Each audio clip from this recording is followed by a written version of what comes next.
Hello and welcome back to my channel Inspired with Anushka. Guys, hope you all are fine and continuously you are giving your love and support to me. Thank you so much for that.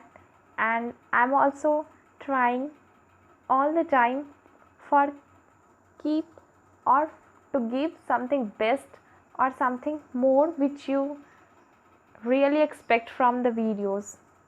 So students, we are discussing the topics of the pollution. So we will discuss types of pollution, that is in this the first will be the air pollution. But before studying the air pollution, we must have to know about some basic terms which are going to be included in that and which are very essential to know before studying the air pollution, which are because these terms will come under that. So I wanted that before giving the informations about the air pollution, I have to discuss subtopic just like the greenhouse effect and acid rain, because these are the essential part of the air pollution. So let's start the topic. Today's topic will be greenhouse effect, and I'm going to discuss this topic in brief with you all and share my view on this. So since CO2 is confined exclusively to the transporter or to the transfer, its higher concentration may act a serious pollution. Under normal condition with the normal CO2 concentration, the temperature at the surface of the earth is maintained by the energy balance of the sun rays that strikes the plant and heat that radiation back to the space. The layer of this gas prevents the heat from being re-radiated out. This CO2 layer thus functions like a gas planes for the greenhouse gases or the glass window of a motor car, allowing the sunlight to filter through but preventing the heat from being re-radiated in the outer space. This is so called the natural greenhouse effect.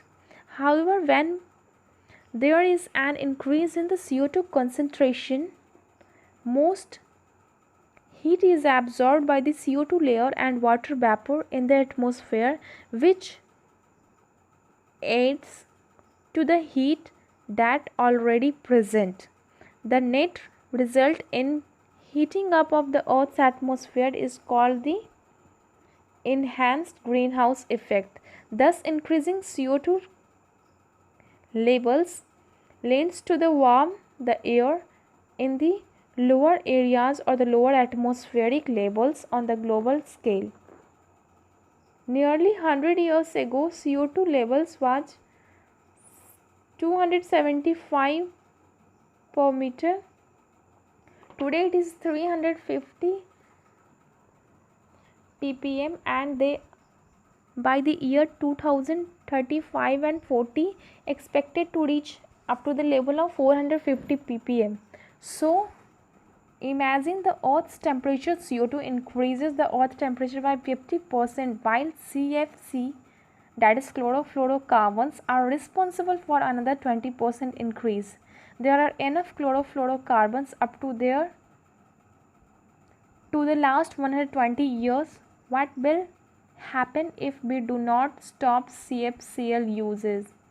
Guys, it is very difficult for the earth because CO2 in the air may have rise 25% or 50%. It is going to rise because we are not using the uses of the carbon substance which releases the carbon or the chlorofluorocarbons. So the heat provided by the atmosphere, CO2 probably have to create the condition necessary for the environment of the life and the greenhouse of the earth.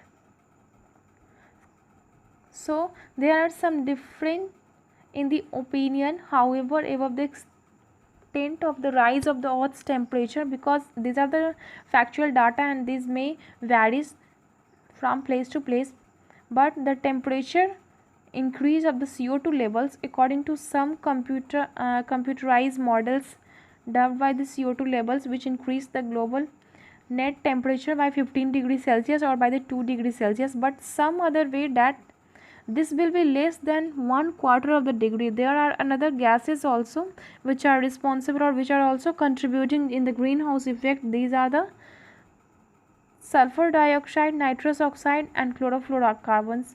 These three are the main discharge by the industrial or industries and agricultural products, which is going to harm our environment and which is capable in heating up the atmosphere of the hot earth, which creates the greenhouse effect. Guys, beside the emergent of the environmental issues, new technology, red tides, diesel pollution, and acid fogs, and friend to America that the UNEP has been able to identify one of has proved the most versatile, and the disquanting is the greenhouse effect of the global warming. It is caused by the buildup in the atmosphere of CO2 and the other toxic gases discharged by the industries or by the agricultural work. It unchecked, it could alter temperature, rainfall, and sea levels of the earth.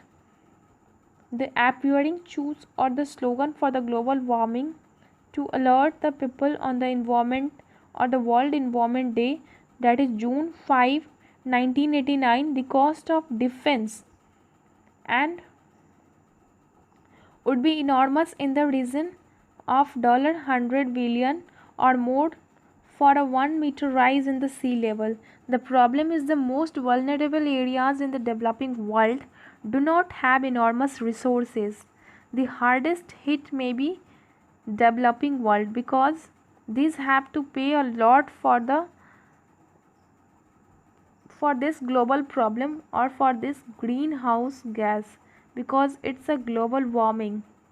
The whole earth is heated up, and maybe the coastal areas, the coastal countries which are present at near the sea levels may be submerged in the water, because the glaciers which are present on the Himalaya or the which are present on the North Pole and South Pole, this will start changes into water and start melting, and the water level increases in the sea, and it will caused by the submerging of the coastal cities or the coastal countries. So we have to be well concerned about this topic, and the things which are the pollutants of the greenhouse, we must have to stop using that, or we must have to reduce the amount and the quantity which we are now doing.